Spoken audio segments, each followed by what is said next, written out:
শক্তি সামর্থ্যে বাংলাদেশই এগিয়ে ছিল, তার উপর ঘরের মাঠ। ম্যাচে দু দলের ব্যবধান ফুটে উঠেছে স্পষ্টভাবে।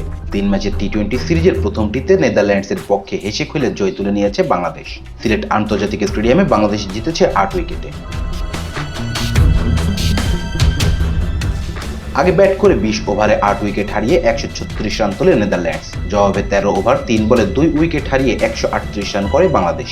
মাঝারি লক্ষ্য তাড়ায় শুরু থেকেই আগ্রাসী ছিল বাংলাদেশ। 9 বলে 15 রান করে আরিয়ান দত্তের বলে বোল্ড হন পারভেজ হোসেন ইমন। 26 রানে প্রথম উইকেট হারানোর পর দ্বিতীয় উইকেটে লিটন তামিম গড়ে তোলেন 66 রানের জুটি। দলীয় 92 রানে ট্রিম্পিংগেলের শিকার হন তানজিদ হাসান তামিম। 24 বলে 29 রান করে তামিম ফিরলে জুটি ভাঙে। সাইফ হাসানকে নিয়ে বাকি কাজটি সারেন অধিনায়ক লিটন কুমার দাস। 29 বলে 6টি 4 ও 2টি ছক্কায় 54 রানে অপরাজিত থাকেন তিনি।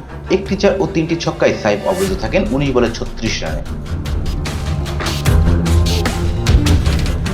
এর আগে টস জিতে বোলিং বেছে নেন বাংলাদেশের অধিনায়ক লিটন দাস। অধিনায়ককে প্রথম সাফল্য এনে দেন পেসার তাসকিন আহমেদ। চতুর্থ ওভারে তাসকিনের বলে ডাচ ওপেনার ম্যাক্স ওদো ক্যাচ তুলে দেন জাকির আলী অনিকের হাতে। দলীয় 25 রানে প্রথম উইকেট হারায় নেদারল্যান্ড। ম্যাক্সের ব্যাট থেকে আসে 15 বলে 23 রান। আরাক ওপেনার বিক্রমজিৎ সিং 4 রান করে বিদায় নেন তাসকিনের বলে। এবার ক্যাচ নেন পারভেজ হোসেন ইমন।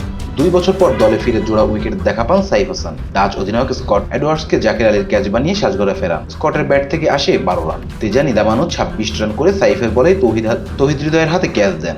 ব্যাট হাতে রান পেতে বেশ ঘাম ঝরাতে হয়েছে ডাচ ব্যাটারদের। উইকেট হারিয়েছে নিয়মিত বিরতিতে। 15 রান করে শারিজ আহমেদে পরিণত হন মুস্তাফিজুর রহমানের শিকার। এরপর নোহান ক্রস ও কাইল কেইনকে বিদায় করেন তাসকিন। নেদারল্যান্ডস থামে 136 রানে।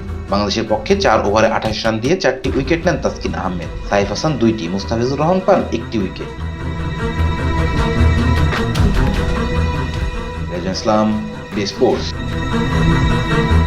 Please subscribe our channel to get more information about sports world.